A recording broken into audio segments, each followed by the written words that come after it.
तो आज के हम अपनी वीडियो में जानेंगे क्यों और कैसे मनाते हैं कृष्ण जन्माष्टमी, और इसके बारे में थोड़ा सा पहले के बारे में जानेंगे। तो जब जब धरती पे पाप और अधर्म हद से ज्यादा बढ़ा है, भगवान ने धरती पर अवतार लिया है।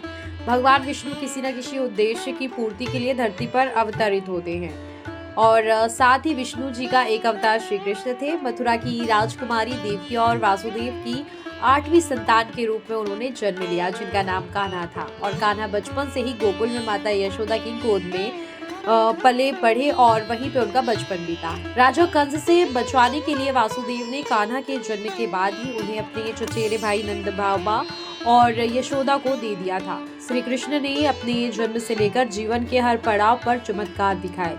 श्री कृष्ण के जीवन से जुड़े कई किस्से जो मानव समाज को सीख देते हैं, अधर्म और पाप के खिलाफ सही मार्गदर्शन करते हैं। उनके जन्म दिवस के उत्सव को हर साल भक्त बड़ी प्रेम पूर्वक मनाते हैं।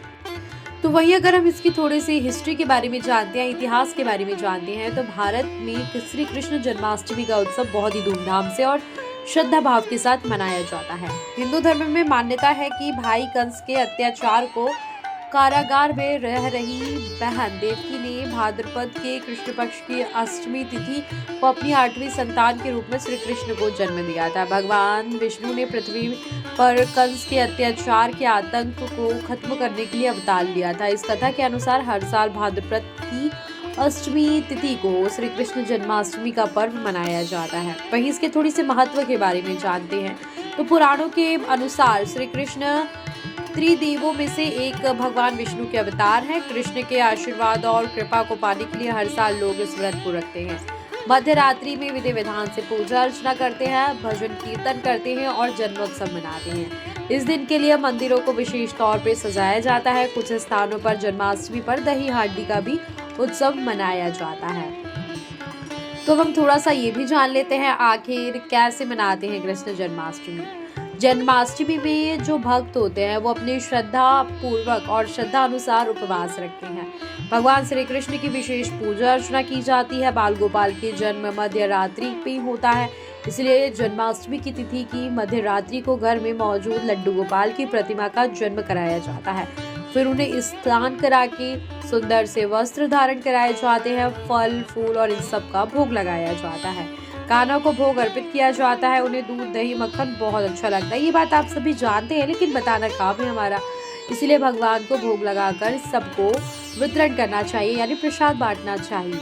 तो थोड़ा सा अब आपको तो ये पता है कि भगवान को मक्खन मिश्री बहुत ज्यादा पसंद है, तो थोड़ा अब ये भी जान लेते हैं कि कैसे दही हांडी का उत्सव मनाया जाता है या मनाते हैं। कुछ जगहों पर जन्माष्टमी के दिन पे दही हांडी का आयोजन होता है। जी हाँ, दही हांडी का कई आपने स्कूल वगैरह में देखा होगा, और साथ ही कई सारे ऐसी जगह होती हैं जो सामाजिक जगह होती है, वहाँ पे भी इसका आयोजन किया जाता है।